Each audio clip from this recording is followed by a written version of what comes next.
Bonjour, bienvenue dans Incorporer, le podcast qui va t'aider à plus habiter ton corps et à mieux vivre ta vie. Je m'appelle Olivia Chival, je suis thérapeute en thérapie sensorimotrice, c'est une thérapie psychocorporelle et dans mon quotidien, j'aide les personnes à trouver des ressources et du sens dans leur corps.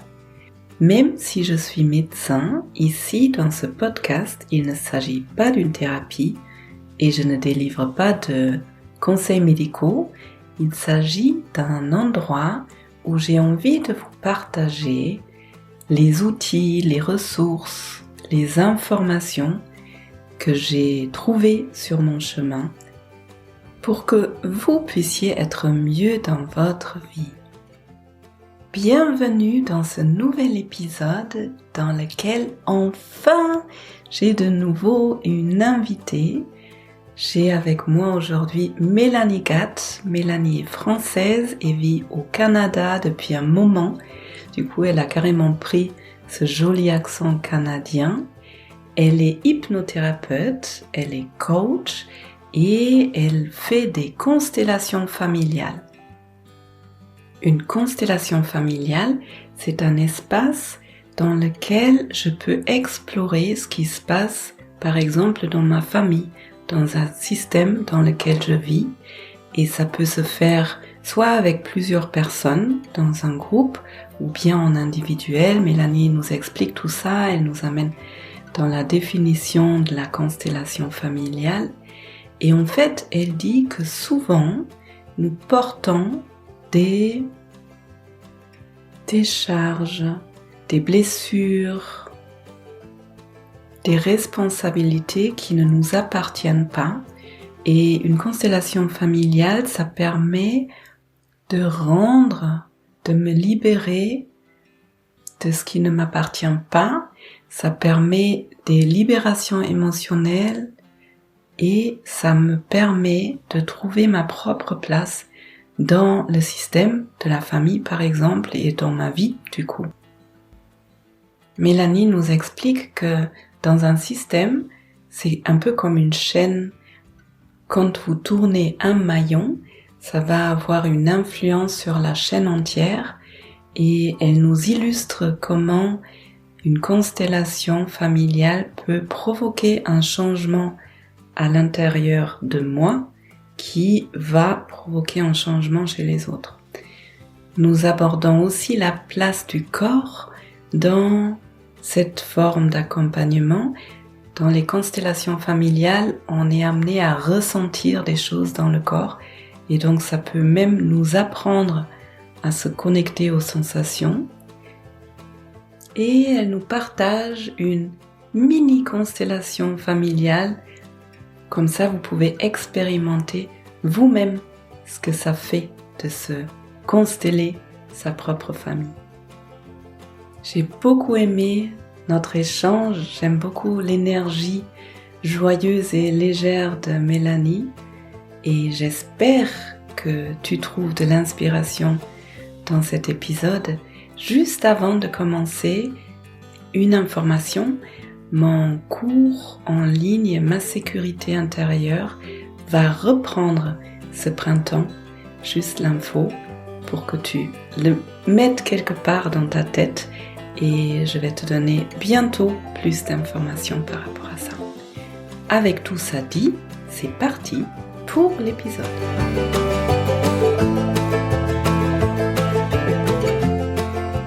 Bienvenue dans ce nouvel épisode où j'ai l'honneur d'accueillir Mélanie Gatt, qui est une super personne, un super être humain et qui est loin de moi. Elle est à Ottawa, il est 9h du matin chez elle, ici il est 15h, il fait moins 24 degrés, il y a de la neige, j'adore.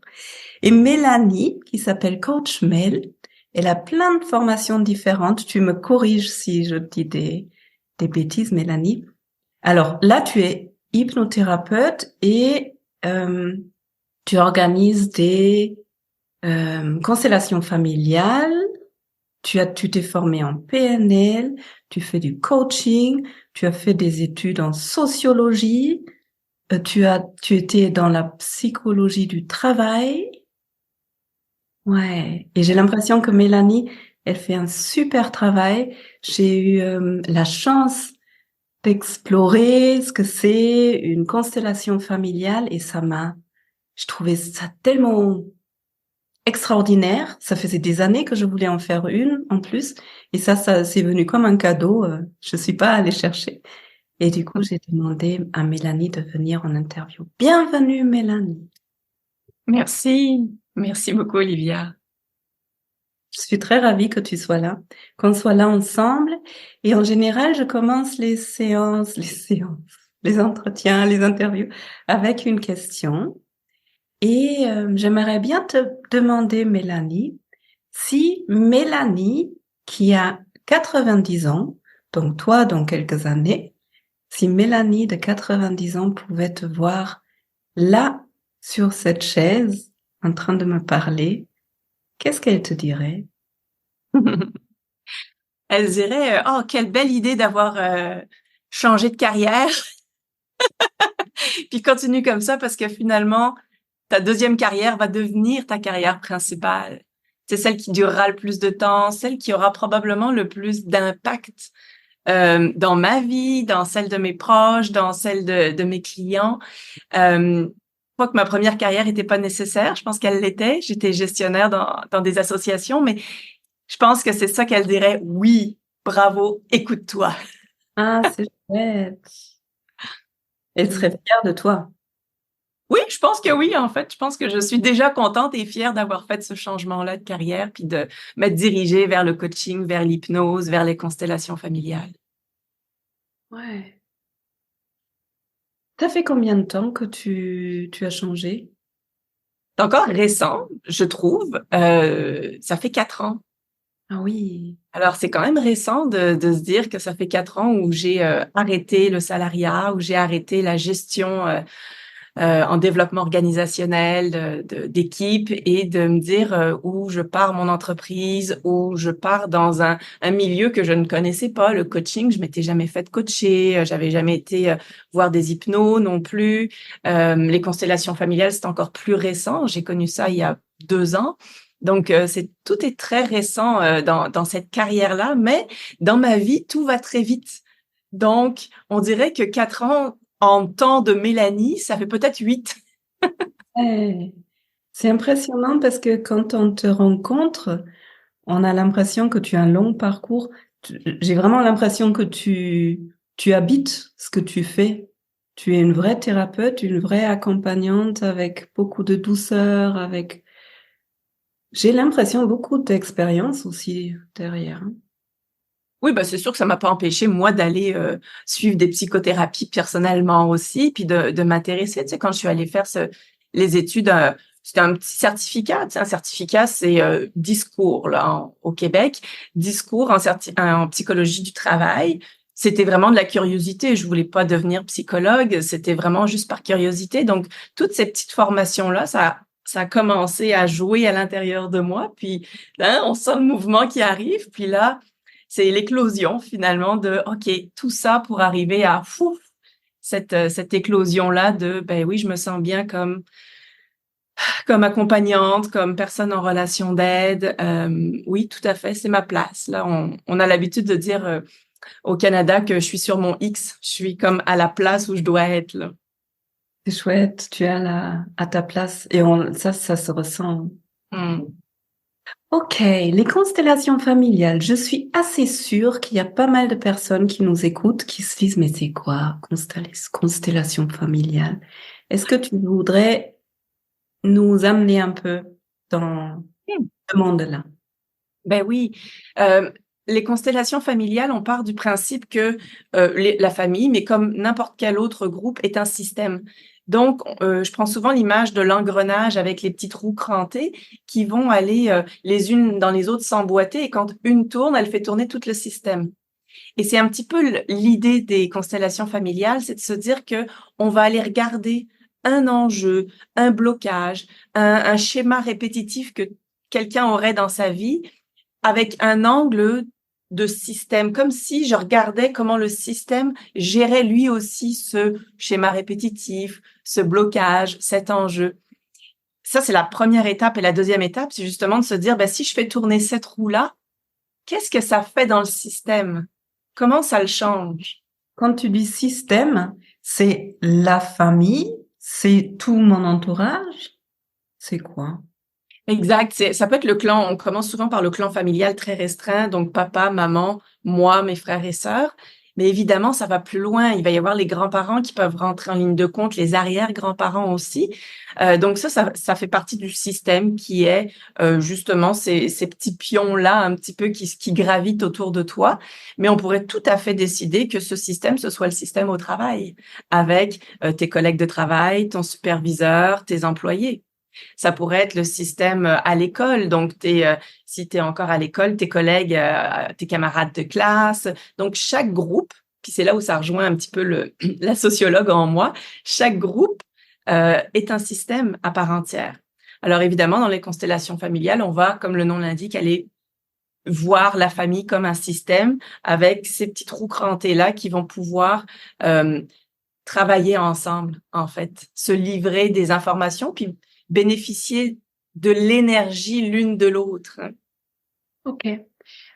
Si on prend juste la famille comme exemple, en quoi la famille, le système, a une influence sur moi? Il y a, selon Bert Hellinger, qui est celui qui a créé les constellations familiales, lui, il dit qu'il y a des lois, et notamment la loi de l'appartenance. Je ressens le besoin d'appartenir à mon clan. Un petit peu de la même façon que les animaux essayent de se tenir ensemble, parce que s'ils s'éloignent du clan, ils risquent d'être mangés tout seuls.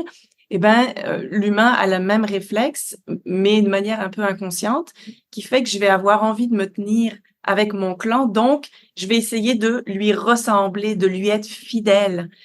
Et des fois, c'est là où arrivent les blocages, c'est qu'en étant tellement fidèle et en voulant lui ressembler à ce clan, je vais aussi prendre des choses qui m'appartiennent pas, des peurs qui m'appartiennent pas, des manques, des besoins, des réalités.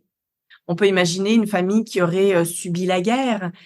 Comment moi, qui ne subis pas la guerre aujourd'hui, je pourrais avoir pris cette réalité-là pour me sentir proche et fidèle à ma famille.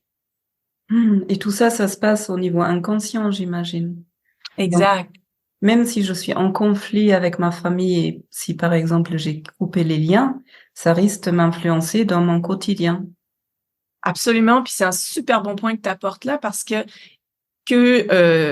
si j'ai coupé les liens avec cette famille, si c'est une famille, si j'ai été adoptée, donc si j'ai une famille biologique quelque part, si c'est une famille que j'ai jamais connue, on va quand même toujours travailler sur la famille biologique.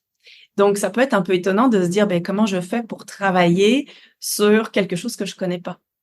Mais c'est là la force de ce que nous, on va appeler le champ des connaissances, qui est comme une sorte de champ énergétique où quand tu m'accueilles dans ta famille énergétique, je vais être amenée à ressentir des choses sans filtre. Et c'est là où on vient avec le lien avec le ressenti puis le corps qui est la base des constellations familiales. Et ça, c'est assez fou parce que c'est un peu pas très scientifique. Pourtant, moi, je l'ai vécu. J'ai entendu plein de personnes raconter ça. C'est presque un peu spirituel, cette histoire de chant là où d'un coup je ressens des choses qui ne viennent pas de moi. Exact. Bert Hellinger, il dit que c'est phénoménologique. Donc, ça tient du phénomène. Parce qu'effectivement, tu as raison, à un moment donné, je vais représenter le frère d'une personne. Premièrement, il se peut que je ne sache pas que je représente le frère d'une personne et je vais me concentrer sur mes ressentis physiques et émotionnels. Et à ce moment-là, il va falloir que je livre sans filtre ce qui se passe à l'intérieur de moi. Donc, j'ai pas à me demander est-ce que c'est Mélanie qui ressent ou est-ce que c'est la personne que je suis en train de représenter. Je livre. Donc, si j'ai une douleur dans le bras droit, je vais livrer, je vais le dire. Si je ressens une profonde tristesse, une grande colère, mal au dos, même si Mélanie le matin s'est levée avec un mal de dos, je vais quand même le nommer parce que c'est pas pour rien que cette Mélanie-là a été choisie pour représenter cette personne-là. Et effectivement, c'est un petit peu fou parce qu'on ressent des choses de personnes qu'on ne connaît pas. Ouais. Peut-être pour aller un peu plus dans le détail. Donc maintenant, tu as dit un peu ce que c'est, mais sur le plan très pratique, très concret, ça se passe comment? Parce que la représentation, etc., les personnes qui ont jamais vécu ça. Bon point. Alors, on va dire qu'il y a 3 rôles différents que tu peux avoir dans une constellation. Donc, soit tu vas être la constellée ou le constellé, c'est la personne qui va voir, qui va être spectatrice de sa vie un petit peu. Donc, comme s'il était spectateur et qu'il regardait sa vie se dérouler jusqu'à ce qu'il rentre dans la pièce de théâtre. Ensuite de ça, il y a ceux qui vont représenter les personnes de ta famille. Donc, ces personnes-là, ça se peut qu'on leur dise tu vas être papa, tu vas être maman, mais ça se peut aussi qu'on leur dise tu vas juste jouer un rôle dans ma constellation, mais on leur dit pas exactement quel rôle ils jouent. Et puis, il y a ce qu'on appelle les témoins bienveillants. C'est ceux qui seront pas choisis pour représenter, puis qui vont être assis à observer ce qui se passe. Ces 3 rôles-là sont essentiels dans une constellation parce qu'ils vont chacun permettre à la personne de travailler ce qu'elle a à travailler de manière inconsciente. Donc c'est une pratique ou une expérience en groupe. On est plusieurs à être. Alors, oui, ça pourrait être, ça peut être les deux en fait. C'est ça qui est extraordinaire, c'est que ça peut être une pratique en groupe, comme on l'a vécu ensemble, où il y a une personne qui est constellée et puis plusieurs personnes qui viennent représenter les membres de ta famille ou les concepts qu'on a besoin de mettre sur la table. Et puis on peut aussi le faire avec des petites figurines de bois en individuel. Donc, je fais beaucoup ce genre-là de constellation en séance avec mes clients, mes clientes, d'avoir ces petites figurines que tu vas bouger une par une et qui va représenter. Et là, c'est généralement moi ou le client qui se connecte à cette personne-là. Donc, oui, ça peut être en groupe, mais ça peut être aussi individuel. Ok. Et donc, si moi, par exemple, j'ai envie de faire une constellation, je m'adresse à quelqu'un qui organise ça, je viens, admettons, on fait cette constellation en groupe, je viens à cet endroit, il y a plein d'autres personnes, et je peux venir juste découvrir ou je viens forcément avec une question, avec une problématique? C'est toujours intéressant de venir avec un questionnement ou une intention. Parce que si tu es choisi pour être la personne qui va être constellée, c'est parfait, on va en parler de ton enjeu. Si tu es choisi comme étant un représentant dans une constellation, encore une fois, c'est pas pour rien que tu es choisi pour être ce représentant-là. Donc, probablement qu'il va y avoir un lien. Tu sais, à un moment donné, on voulait travailler, une cliente qui voulait travailler sur sa féminité. C'était ça son intention, c'était le féminin. Elle a été choisie pendant toute une journée pour travailler que sur des femmes. C'est pas pour rien. Des fois, on vient avec le concept de OK, j'ai un lien avec ma sœur que j'aimerais découvrir un petit peu d'une autre façon, et hop, je joue que des sœurs ou je joue que des frères. Donc, c'est intéressant de voir comment les représentants qu'on va avoir vont avoir un lien avec notre intention. Donc, c'est vraiment une belle pratique d'avoir l'intention, la question à l'intérieur de nous quand on arrive. Et les deux personnes, elles sont pas arrivées en disant moi je veux travailler sur ma féminité. Non, c'est par hasard où elles ont été choisies en tant que femmes à chaque fois sans que le groupe le sache. Exactement. T'as raison, le groupe le savait pas et les problématiques sont pas exposées au grand jour. On fait pas un tour de table de sur quoi vous voulez travailler. Donc ça, cette personne ne savait qu'elle voulait travailler sur la relation frère-sœur ou la relation à sa féminité. Et pourtant, cette personne-là a été choisie pour des rôles en lien avec la féminité ou la fratrie. C'est fou, ouais. Ouais, il se passe plein de choses qu'on peut pas trop expliquer, mais qui sont forts. Et le corps, j'ai l'impression, il est au centre de tout ça parce que il se passe des choses, tu le disais, il se passe des choses dans le corps et moi, je verbalise. Oui, je deviens comme un vecteur de OK, je suis le messager. Donc je reçois les informations dans le corps. Puis quand je dis je, c'est tout le monde qui fait une constellation, même si c'est pour la première fois, ça va être surprenant même la première fois de se dire oh c'est étrange, j'ai chaud. D'un coup j'ai chaud. Alors au début le cerveau va se dire ben c'est peut-être parce que j'ose pas parler, je me sens gênée un petit peu, timide, je suis pas à l'aise. Mais en fait non, c'est simplement de nommer tout ce qui va apparaître comme sensation, comme ressenti. Et ça nous amène à oh, ok, si je suis capable de nommer sans filtre, parce que c'est ça qui est fort, c'est le fait qu'il n'y ait plus de filtre. Si je suis capable de nommer sans filtre mes états émotionnels et mes états sensoriels, en parlant, entre guillemets, pour quelqu'un d'autre, ben on peut imaginer au quotidien ce que ça change pour moi, parce que ça veut dire que je suis capable de le faire pour moi aussi, de nommer mes états émotionnels puis sensoriels. Et ça, on sait, toi et moi, que c'est pas quelque chose que tout le monde fait tout le temps. Non. C'est difficile. Déjà, rien que ressentir, c'est souvent difficile. Oui, Puis de là à nommer sans filtre, c'est encore autre chose. On est exact. sans le balancer à autrui, mais juste nommer ce qui est là pour Ouais. être dans le partage du moment présent. Ouais. Du coup, je me rappelle de cette séance que j'ai vécue. C'était assez intéressant parce que moi, j'étais la constellée. Donc, je suis arrivée avec un sujet que tu connaissais, tu étais la seule à connaître.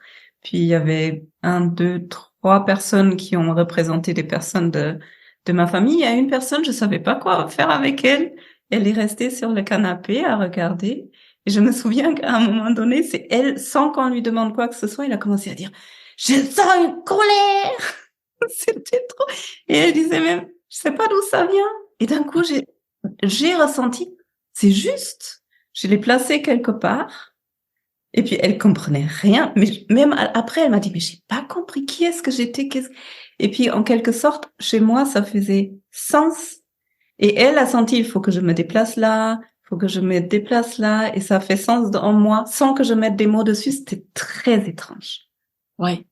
C'est fabuleux de voir comment le non-filtre des autres va nous permettre à nous consteller d'avancer et de voir les choses différemment. Parce que c'est sûr que même quand les constellés vont me raconter leur histoire, il y a des filtres encore en arrière de ça et qui sont normaux, tu sais, c'est pour se protéger, il y a plein de raisons en arrière. Euh, mais là, quand on voit se dérouler la scène sous nos yeux, et que on prend les émotions et les ressentis des autres et que là, oh, tout à coup, j'ai envie de dire, ça fait sens. C'est comme si à un moment donné, oh, on passe de l'inconscient au conscient en disant, oh, oui. Tu sais, il y a cette prise de conscience-là, elle est riche et des fois, elle fait ce que j'appelle juste un aller-retour, c'est-à-dire qu'elle part de l'inconscient, tu sais, que je place souvent les mains sur mon cœur quand je dis ça, puis elle parle de l'inconscient, elle fait un petit tour au conscient qu'elle amène en haut jusqu'au front, puis foup, elle redescend après dans le cœur comme au niveau, ok, je vais m'intégrer au niveau du corps finalement. Ouais, donc l'intégration, elle se passe sur un plan corporel, émotionnel, pas forcément unique. Oui, parce qu'en fait, par la suite, j'ai senti qu'il y a des choses qui ont bougé, mais je pourrais pas dire quoi. C'est un Ouais. peu comme l'hypnose d'ailleurs. Souvent, Mhm. c'est pas saisissable. Je sens qu'il y a quelque chose qui a bougé. Je pourrais pas te dire quoi. Et puis ce qui est intéressant, c'est que des fois ça bouge en nous, mais avec le fameux système et nos petits trous crantés, nos engrenages, ça va changer aussi les autres. Parce qu'on sait que si nous on change, ben ça va avoir un impact sur les autres. Et tu vois, j'ai une cliente qui est revenue après le temps des fêtes. Et souvent, le temps des fêtes, ben, c'est un petit peu l'occasion, quand tu as fait des constellations familiales avant, de voir, de ressentir, y a-t-il eu des changements? Est-ce que ma tante Geneviève a changé de comportement? Est-ce que, tu sais, on le sait pas. Et là, elle arrive avec, oh, c'est étonnant, mes parents ont changé. Elle dit, mais je leur ai rien dit, j'ai rien fait.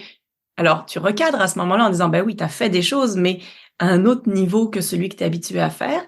Effectivement, tu leur as rien dit de manière consciente, mais tu leur as dit d'une manière inconsciente parce que, puis c'est ça aussi la dernière étape qui est extraordinaire dans les constellations familiales, c'est la fameuse libération émotionnelle et la libération de tous les liens toxiques que j'ai gardés avec le clan. Donc, quand tu arrives une fois que dans ta constellation, tu as pris tout ça dans son ensemble et toutes les ressentis sont là, à un moment donné, justement, tu fais face à, OK, qu'est-ce que je décide de garder et qu'est-ce que je décide de ne pas garder? Qu'est-ce qui ne m'appartient pas et que je décide de remettre au clan ou à une personne en particulier. Et là, souvent, on arrive avec des grosses valises, avec des objets lourds qu'on charge émotionnellement et qu'on remet à la personne ou au clan. Et quand on fait ce geste de remettre ce qui nous appartient pas, ben nécessairement, nous, on sent quelque chose de différent à l'intérieur de notre corps. Alors souvent, c'est de la légèreté qui arrive, mais des fois, ça peut être aussi d'être plus grounded, d'être plus vraiment dans la terre. Là, on est vraiment solide. Et cette cliente, c'est exactement ce qui s'est passé. Avant les fêtes, elle était justement, on avait remis beaucoup de choses à sa famille avec une grosse plante que j'ai dans mon bureau, dans un grand pot. Je lui fais porter et pour elle, c'est très lourd. Et elle le remet. Et au retour des fêtes de fin d'année, elle vient me voir et elle dit, mes parents ont fait des choses qu'ils faisaient jamais avant et des belles choses. Et ça s'explique pas vraiment à part du fait qu'à l'intérieur d'elle, il y a quelque chose qui a bougé qui fait que ça a fait bouger le reste du monde. Et ouais. Donc là, c'est pas le chant, entre guillemets, qui fait changer mon entourage. Non, c'est quelque chose en moi, par cette expérience qui change, qui fait que moi, j'ai pas tout à fait le même comportement et mon entourage est obligé de s'adapter à ça. C'est ça? Oui, aussi. Puis des fois, c'est tellement microscopique, j'ai envie de dire que même la cliente ne se rend pas compte qu'elle a elle-même changé. Et ouais. Donc c'est tellement microscopique que dans sa façon d'aborder ses parents, peut-être que elle a eu une autre parole, peut-être qu'elle a eu une autre attitude, peut-être que sa posture était plus droite ou plus relaxe. Et juste ça, ça fait changer le reste du monde. Waouh, c'est fou. Et ça voudrait dire dans l'inverse que quand on retourne dans notre famille, enfin, admettons là, j'ai ma vie à Marseille, j'ai évolué depuis que j'étais petite, et je crois Mm. tout le monde connaît ça. Quand on rentre à Noël dans la famille, ou pas Noël, mais on se retrouve à la même place qu'on connaît depuis toujours. C'est ça? Et ça peut être tellement fin que moi-même, je me rends pas compte c'est quoi que je fais différemment pour me retrouver dans la même Olivia que je ne suis plus. Exact, exact. C'est super intéressant ce que tu dis parce que tu vois, dans les constellations familiales, le mot qu'on utilise le plus, c'est la place. Souvent, on n'est pas à la bonne place. Et il y a beaucoup de clientes qui viennent me voir en disant, ben, moi, je me sens pas à ma place, ou je prends pas ma place, ou je prends trop de place. Tu sais, le mot place, il est vraiment, il est très, très présent dans les constellations. Il y a une autre loi que Bert Hellinger nous donne, qui est la loi de l'ordre. Donc, il y avait la loi de l'appartenance, mais il y a la loi de l'ordre. Et l'ordre, c'est l'ordre de la fratrie, mais c'est l'ordre aussi d'arriver sur Terre. Donc, mes parents sont arrivés avant moi sur Terre. Si je suis la deuxième de la famille, je suis pas la première. Donc, la première doit être respectée. Et si j'ai décidé de prendre la place de la première pour plein de raisons, peut-être que mon frère aîné est décédé et que du coup, je suis devenue la première par défaut. Peut-être que c'est une fausse couche. Donc, on a toujours dit que j'étais l'aînée, mais finalement, s'il y a une fausse couche avant moi, je suis pas l'aînée de la famille, je suis la deuxième. Et chaque place a un rôle. Quand on est l'aîné de la famille, on doit prendre soin du reste de la fratrie. On a cette place qui est particulière. Alors, on imagine que, tu sais, j'ai une cliente qui, elle, était la sixième en se disant, je suis la petite dernière. Mais ce qu'elle m'a dit finalement en constellation, c'est qu'elle avait un frère mort en fausse couche juste avant elle et un frère mort en fausse couche juste après elle. Et elle, son problème, c'était un problème de surpoids. Et c'est très intéressant de voir comment, quand je prends le poids de mon frère aîné et de mon petit frère, ces deux enfants morts avant la naissance, comment finalement je forme une entité à trois. Et ben évidemment, je prends ce poids-là dans tous les sens du terme. Et juste le fait de sentir que elle n'était plus la sixième de six, mais la septième de huit enfants, et qu'elle aurait pu être une grande sœur, et techniquement qu'elle a été une grande sœur, et elle a eu un grand frère avec elle, de séparer ces trois entités-là, ça amène de la légèreté, ça replace. Puis tu vois, replacer, on peut l'utiliser dans tellement de sens. Tu sais, ça replace, juste de dire replacer. Moi, je suis en train de replacer mes épaules, je suis en train de replacer ma posture, mais je suis aussi de reprendre la place qui m'appartient, et je suis pas en train d'être à la fois celle de mon grand frère et celle de mon petit frère. Je suis juste moi. Et ça, c'est quelque chose qu'on voit souvent parce que il y a la loi, là, on a la loi de l'appartenance, c'est que toutes les personnes, qu'elles aient été décédées avant ou après la naissance, qu'elles aient été exclus, hein. On entend, des fois des histoires de meurtriers qui sont en prison ou, des gens qu'on a exclus du clan. C'est important qu'elles aient leur place dans le clan, sinon il y a quelqu'un qui va prendre leur place pour compenser. Ça alors, ok. Donc on remet la bonne place à tout le monde. Exact. Et moi, je me sens bien quand j'ai ma place. Oui. Je vais pas, moi, choisir une autre place. Mmh. Ok. C'est que les choses redeviennent justes. Exactement. Cet ordre-là de cette loi de l'ordre, elle est fondamentale. Et alors évidemment, c'est pas au cours d'une seule constellation, des fois qu'on remet de l'ordre comme ça, mais souvent c'est la première chose qu'on va aller regarder, c'est OK, il est où le désordre? Il est où, elle est où ta place actuelle? Puis elle devrait être où? Puis qu'est-ce qui fait que tu as pris cette place-là? Alors des fois, ça nous prend un petit peu plus de séances pour y arriver parce que on connaît pas, des fois, on sait pas si notre mère a fait une fausse couche avant ou après nous. C'est pas des choses qui sont très connues, surtout dans les générations précédentes. Mais, quand on a cette information, ça va beaucoup plus vite. Parce que l'information peut venir dans une séance. Oui. Ouais. Regarde, j'ai 36 000 questions maintenant. Par où je commence? Tu as dit, je crois que tu as dit même toujours, une sorte de libération émotionnelle où je rends quelque chose parce que j'ai pris la responsabilité pour quelque chose qui ne m'appartient pas, pour rester fidèle à ce clan. Chez tout le monde a un truc à rendre ou seulement les personnes qui vivent des problématiques? C'est assez fréquent que je pourrais dire très souvent, on a quelque chose à rendre. Alors c'est plus ou moins gros, c'est sûr, mais ça peut être il y a toujours quelque chose. Oui, j'ai envie de dire toujours. C'est rare que je dise toujours parce que comme coach, c'est pas un mot que j'emploie souvent, mais là, je te dirais oui. Dans le sens où, aussi minime que ça puisse être, il y a toujours quelque chose à rendre. Imaginons pour la cliente avec le concept de la féminité, elle avait à rendre cette peur des hommes. J'ai peur des hommes parce que ma mère a été violée, ma grand-mère a connu la guerre dans des circonstances difficiles avec des soldats. Donc, on a peur des hommes, donc soyons pas trop des femmes. Donc, cette cliente-là, elle est ce qu'on nous, on a appelé longtemps dans notre dans notre vocabulaire familier, un garçon manqué. Mais elle, aujourd'hui, elle aimerait ça être plus féminine, mais elle comprend maintenant d'où ça vient. C'est qu'en étant moins féminine, je me protège. Donc, elle a besoin d'aller remettre cette peur des hommes parce qu'il y a aucune raison aujourd'hui qu'elle ait peur des hommes. Mais pour faire le lien avec maman et grand-maman qui ont été, qui ont dit, ben, tu sais, attention, les hommes, ça peut être dangereux, on les a expérimentés. Ben, il y a comme cette mémoire transgénérationnelle qui est arrivée jusqu'à elle et qui lui a dit, écoute, sois pas trop féminine dans la vie. Puis là, je simplifie énormément mon propos, mais sois pas trop féminine, ça va te protéger. Donc, on est dans l'ordre de la croyance, hein, si on parle en termes de coaching.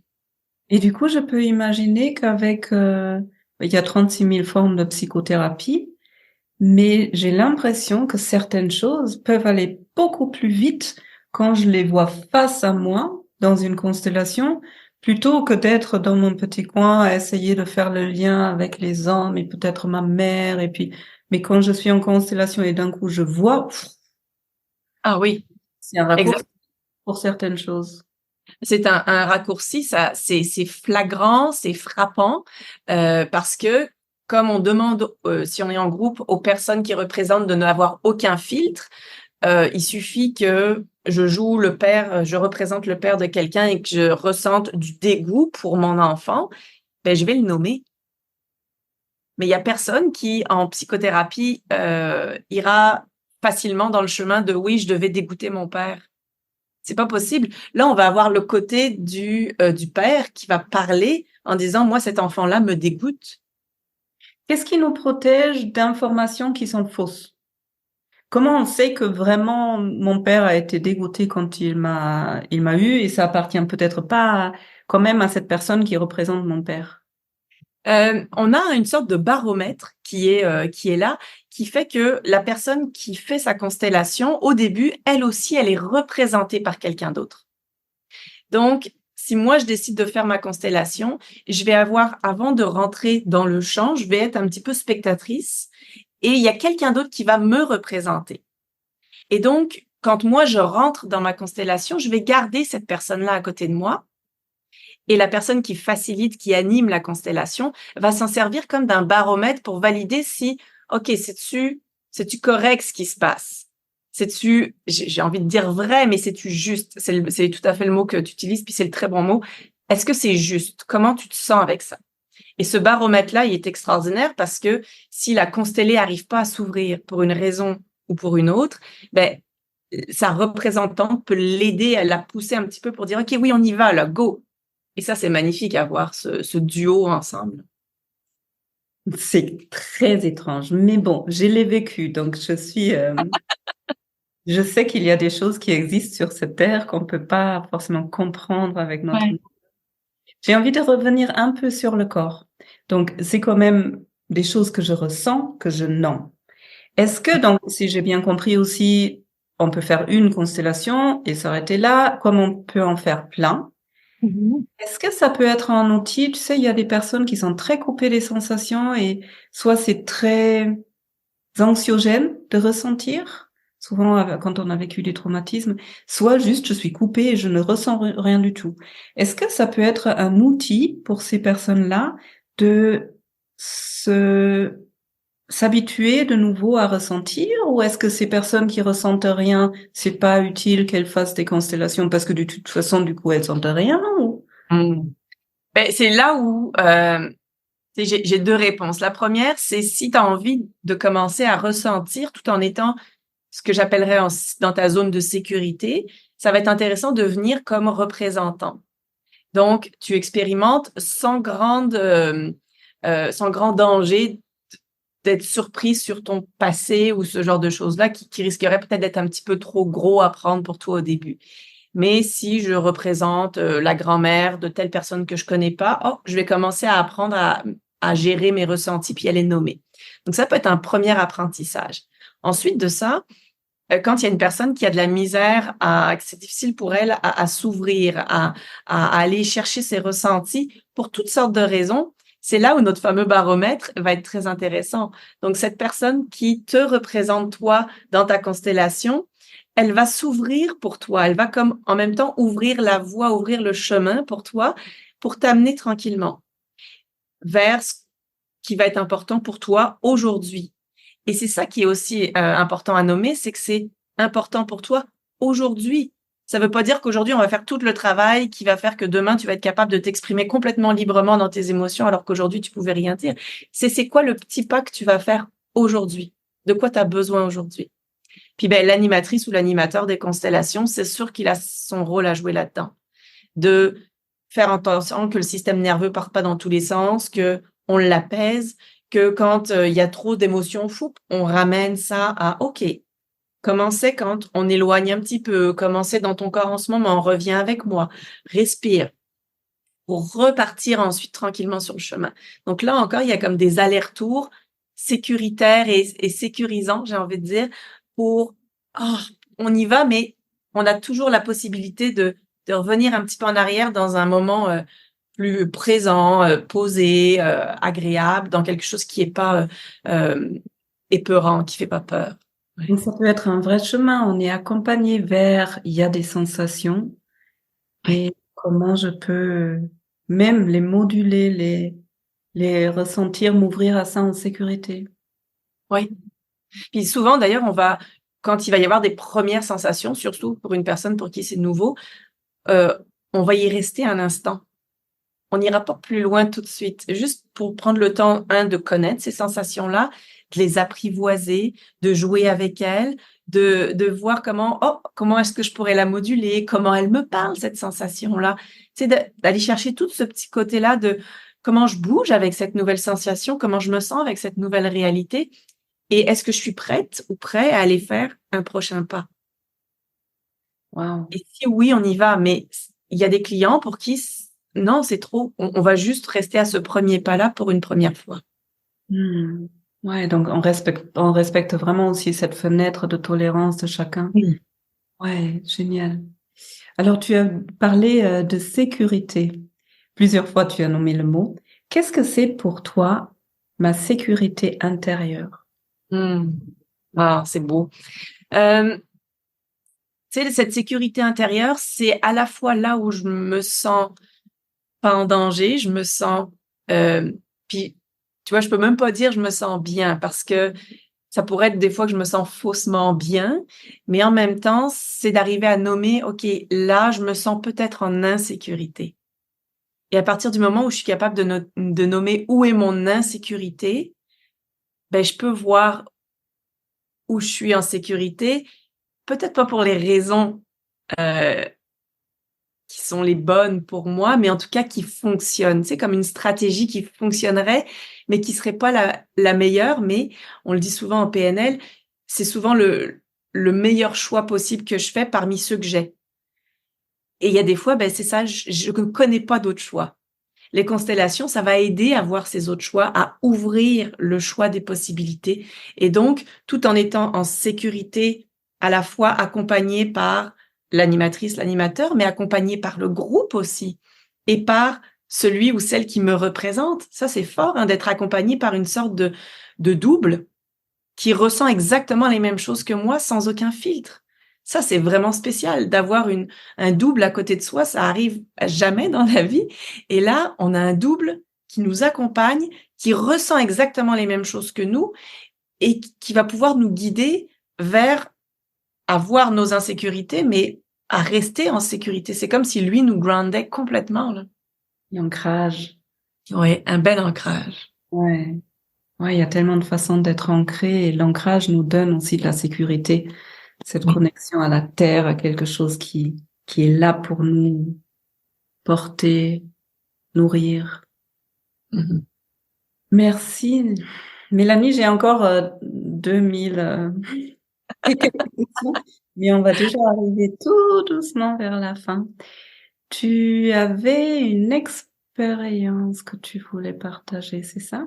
Oui, oui, je vous propose cette expérience-là parce que elle est très significative. Je vous invite à prendre des objets, 3 objets. Un objet qui représenterait papa, un objet qui représenterait maman et un objet qui va te représenter toi. Je vais le Et faire. puis oui, vas-y, c'est ça. Et l'idée, c'est que ces objets, bah, c'est ça, ils soient là devant toi, posés sur une table ou et accessibles et de les positionner sur cette table et de juste les regarder, prends le temps de les regarder et d'observer comment tu les as positionnés. Ouais. Je sais pas si c'est une bonne idée de le faire avec toi. Déjà, je commence à rire. C'est bien, je ris. La dernière fois, je me suis effondrée en pleurs. Mais rien que ça, c'est déjà rigolo. Je te C'est laisse ça. l'idée. Je vais faire Mais de c'est mon intéressant de côté. voir de quelle façon on les a positionnés naturellement. Est-ce que papa est complètement, très éloigné? Est-ce que papa et maman sont très proches et moi je suis très éloignée? Si tu devais donner un regard à ces objets-là, vers où ils regarderaient? Et donc de prendre le temps de regarder comment c'est, d'observer, d'identifier les moindres détails et même à un moment donné de ressentir comment c'est. De ressentir dans le corps en regardant la scène. Ouais, exactement, en regardant ces objets, de se dire: «Oh OK, comment c'est à l'intérieur? Qu'est-ce que je ressens?» Et quand tu as fait cette première étape-là, la deuxième, ça va être ce qu'on appelle le mouvement naturel, mouvement de l'âme. C'est de prendre ces objets-là et de faire: «OK, quel mouvement naturel j'aimerais faire?» Est-ce que, tu vois, ça pourrait être un mouvement de: «J'ai envie d'éloigner quelqu'un de l'autre» ou au contraire: «J'ai envie de le rapprocher». Quel besoin de mouvement je sens? Est-ce que j'ai besoin de tourner le regard de l'un vers l'autre? Des fois, il y en a qui ont besoin de les surélever par rapport aux autres. De quoi j'ai besoin à ce moment-là comme mouvement? Alors ça, ce serait la deuxième étape que je te propose de faire, c'est de les bouger naturellement jusqu'à ce que, ouf, à un moment, ce soit OK. Je pense que là, je les ai remis là où c'est bon pour moi et tu reviens à la première étape, Donc, d'observer. bouge jusqu'à ce que dans ton corps, tu sentes comme un soulagement. Ouais, ou quelque chose de différent. Tu sais, je sais pas si jusque-là on pourrait parler de soulagement, mais quelque chose de différent, quelque chose qui soit peut-être plus soulageant. Ça pourrait être ça. Jusqu'à ce que, ouais, je les bouge, je les tourne. Ouais, exact. Là, il y a un grand sourire qui se dessine sur ton visage. C'est mieux. C'est mieux. Voilà, c'est mieux. Et là, tu peux te dire, ça revient du coaching, mais c'est mieux que quoi? C'est mieux que quand? C'est mieux que qui? C'est mieux que what? Il y a quoi en arrière de ça? Et tu peux le continuer. Et puis la troisième étape, qui est intéressante, c'est d'aller forcer un peu les mouvements. C'est de prendre, par exemple, l'objet qui te représente et d'aller l'amener à côté de papa et de dire, OK, comment je me sens quand je me rapproche de papa? Et même chose avec maman, faire un mouvement de rapprocher comment je me sens quand je me rapproche de maman. Juste pour une prise de conscience déjà, c'est ça? Exactement. Ouais. Ouais. C'est quand même assez. Moi, je travaille avec des objets aussi en sensorie. Ça m'arrive aussi. Je suis toujours étonnée à quel point le fait de matérialiser quelque chose, de charger un objet avec une énergie, ça fait des prises de conscience et des sensations, mais énormes. En si peu de temps avec 3 fois rien, en fait. Ça n'a rien à voir avec juste s'imaginer, oui, dans le mental. Là, C'est j'ai ça. l'impression, même si je le vis pas, c'est pas moi l'objet, même si c'est un objet là que je déplace, je le vis. Je fais une vraie expérience. C'est pas seulement je réfléchis. Et là, du coup, il y a des nouvelles connexions qui peuvent se faire au niveau neuronal. Ouais. C'est impressionnant. Oui, c'est impressionnant de voir comment juste bouger un objet, ta respiration pourrait être différente. Ouais, Mmh. carrément. J'adore le thème des limites. Et il y a un exercice avec lequel j'aime bien commencer. On se place. Toi, tu es là, moi, je suis là, on observe la distance. Et en étant en pleine conscience, je me déplace par 3 centimètres. Mmh. Et les personnes qui 5 minutes avant, tout va bien, d'un coup s'effondrent en pleurs et me disent, mais qu'est-ce qui se passe? J'ai Ouais. bougé de 3 centimètres. C'est Mmh. énorme l'information que le corps peut nous Oui. Oui. partager. C'est incroyable. C'est incroyable. Puis là, tu sais, quand j'utilise les figurines individuelles, tu sais, c'est des petites figurines de bois. Donc, tu sais, c'est pas un humain qui parle, ça dégage pas les mêmes mouvements ni les mêmes émotions. Tu sais, si je la plaçais dans un contexte totalement différent, ce serait juste un jouet en bois. Et pourtant, quand elle est entre mes mains et entre les mains de la cliente, ça devient une extension de sa vie, de ses ressentis et juste de toucher à cette figurine-là, il y a quelque chose qui se transmet entre dans le ressenti. C'est extraordinaire, c'est extraordinaire. Mmh. Merci beaucoup. J'étais un peu coupée dans ton expérience, mais cette expérience avec les figurines, les personnes peuvent la faire sans forcément être accompagnées. Juste, je prends 10 minutes, je me pose avec, je place, là c'est ma mère, là c'est mon père, là c'est moi. Ouais, J'expérimente et je ressens et je vois ce qui se passe, c'est ça? c'est tout. Ouais. Génial.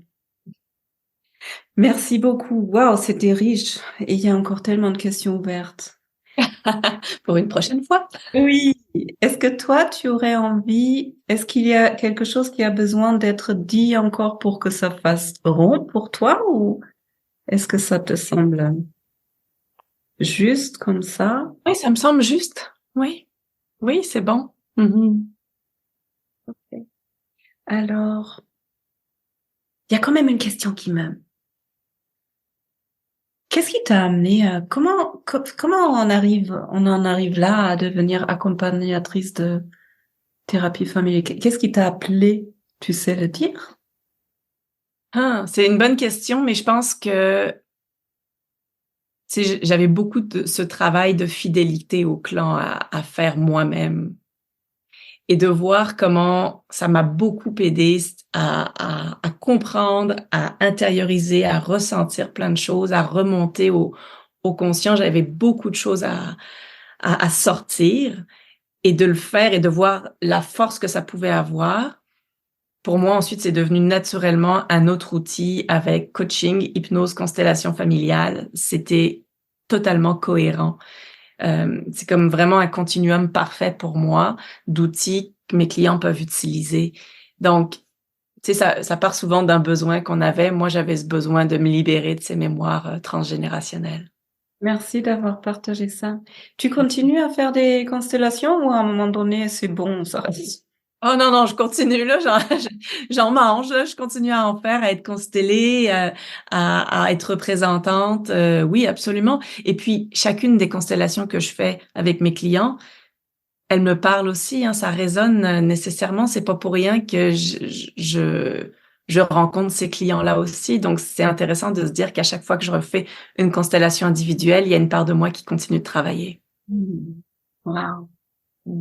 Ok, j'ai presque la dernière question que je pose à toutes les personnes qui viennent en interview. C'est que Mélanie, si toi maintenant, l'adulte, si tu regardes toute ta vie que tu as déjà passée, donc pas celle qui vient jusqu'à 90 ans, qu'on avait tout à l'heure, mais celle que tu as déjà traversée depuis ta petite enfance avec tous les hauts et les bas, les moments difficiles, les moments extrêmement joyeux. Si tu regardes tout ce chemin et tu voudrais en extraire 3 apprentissages, 3 sagesses que tu voudrais partager, ce serait quoi? La première, c'est de se dire que ça peut ne pas être linéaire et que c'est correct. Ce serait de normaliser le non linéaire. Ça se peut que tu fasses des grands virages, que tu sois pas tout le temps dans le même métier, dans les mêmes études, dans le même caractère. C'est correct. Ouais, de normaliser ce non linéaire-là. Tu sais, l'apprentissage, c'est justement, je pense, toutes ces mémoires-là transgénérationnelles qui ont migré à l'intérieur de moi, elles m'ont permis d'arriver là où je suis aujourd'hui et aujourd'hui de dire ben merci pour cet ancrage, mais non merci. C'est souvent ça que je dis à mes clients, merci, mais non merci. Donc je vais prendre juste ce dont j'ai besoin. Fait que ça c'est un apprentissage d'avoir été guidée par elles jusqu'au jour où je peux être moi vraiment. Y a-t-il un troisième apprentissage? Ben, c'est que ce sera pas toujours facile de trouver sa place. C'est pas évident de trouver sa place, même de comprendre que des fois on n'est pas à sa place mais tu sais, de se dire, lâche prise sur le je pense, je comprends, je sais et rentre dans le je ressens, je sens. Ah, juste ça, je pense que c'est un énorme apprentissage, là. De switcher tout le temps entre le mental et quelque chose de corporel, de ressenti, d'émotionnel, de sensoriel. Ça, c'est un méga apprentissage des 44 dernières années. Merci. J'ai eu les frissons tout au long de toute notre interview. C'est génial. Merci beaucoup. Si maintenant il y a des personnes qui se disent, oh là là, elle a vraiment l'air chouette, cette Mélanie, où est-ce qu'on peut te trouver? Coachmel.ca sur mon site web, c'est vraiment la meilleure façon de me rejoindre. Puis parce que je suis au Québec, c'est sûr qu'on fait aussi des séances en ligne et ça fonctionne très bien, des constellations familiales. J'ai tout mon petit setup pour ça.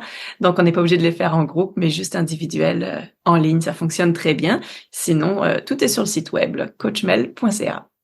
Je vais le mettre dans les show notes. Merci beaucoup, Mélanie. Merci, Olivia.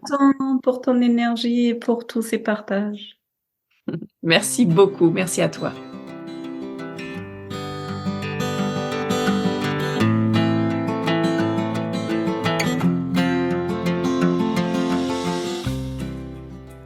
Bienvenue après cet épisode. J'espère que tu te sens aussi inspiré que moi. Peut-être maintenant tu as envie de questionner ta place. Peut-être tu commences à te rendre compte qu'il y a des choses que tu portes qui ne t'appartiennent pas et peut-être tu as envie d'essayer une constellation familiale pour te libérer et pour libérer les personnes autour de toi.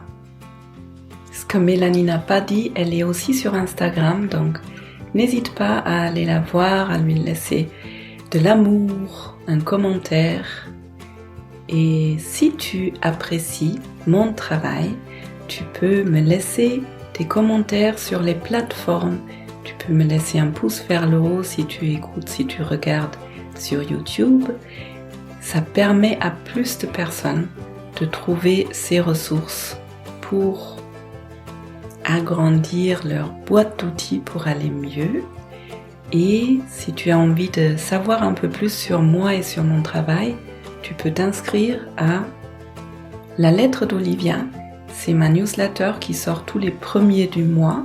Et cette année, tous les mois, je vous présente une personne qui m'a influencé personnellement et qui a du coup aussi influencé mon travail. Le lien est dans les show notes. Et maintenant, j'espère que tu vas bien. Je te souhaite beaucoup de douceur, beaucoup de clarté et une belle journée, une belle soirée. À bientôt!